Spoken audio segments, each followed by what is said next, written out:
It seems like kids are glued to their screens, and police say that can cause some serious problems. We're here today with Saginaw County Treasurer Tim Novak. Thanks for being here. Good morning. Good morning. All right, so what are some ways parents can protect their kids from online dangers? Well, so you got to be careful. I think as our kids get older, we're trying to provide them a little bit more latitude and make their own choices, and frankly they're going to do it anyway, right? So it's better to kind of be engaged in what we're looking for.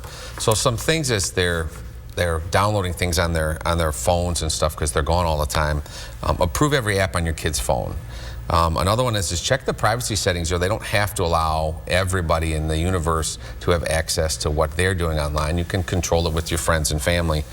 And I think the biggest thing is just talk to your kids about the phone use and what apps they're using. Tell them why you think it's a problem, why you know it's a problem, and let the kids tell you what are they doing with it, and talk through it. As ironic that we're talking about, this digital world, but really talking through our issues and talking through our things. Because I've had battles with my 14-year-old. Why don't you like that one? And and as we talk through it, we both have a better understanding of what they're doing with it. And really, that can be the most helpful thing. Is just be engaged with what they're doing and have those good conversations. And healthy conversation doesn't have to always be the world's worst thing. So what are some of those apps that parents should really make sure they're watching out for on their kids' phones? Went out through the list on here. There were so many of them that I had never even heard of, but just kind of a couple of the highlights, like the Snapchat one is really popular right now, and that has location services on there where folks can actually see where you're at. That's scary. And so not just your friends can see you, but if you've others that have access to where you're at, that's a bad one. Instagram they're using that as a messaging service, and it deletes the messages on there, which makes it hard for a parent to kind of monitor. And then there's the other ones. There's these secret apps that look like a calculator and other things, and they're able to hide messages and videos and stuff inside of those. So having, once again, talking with your kids, having that access, and as you're a parent, you still have the right to check through their devices.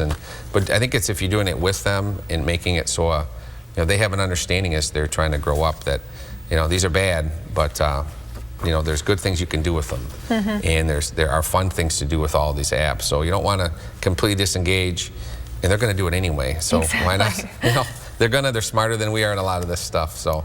But not all apps are bad. Talk to us about the Michigan State Police's Yeah, new so app. I loaded this one up myself this morning. So Michigan State Police has a new their MSP Mobile. It's a free app you can get online. There's access to cold case files. You can get directions. There's news links, hot links, breaking news, the sex offender registry. There is just a whole litany of stuff on it. You can thank a trooper, maybe had a nice run-in with somebody, and there's just a whole list of ways on there. The state police understands that being on the front end of this and using a positive activity, and law enforcement's out there. Remember, it's the protect and serve part. They are really out there to help us out.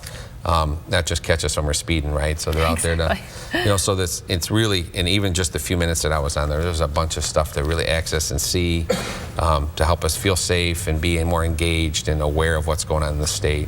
Yeah, that's a useful one, unlike some of the others for the kids. Right, that is correct. All right, well, thank you so much for being here with us, Tim. We appreciate it. If you have any questions you'd like to ask the county, just send them to WNEM@WNEM.com.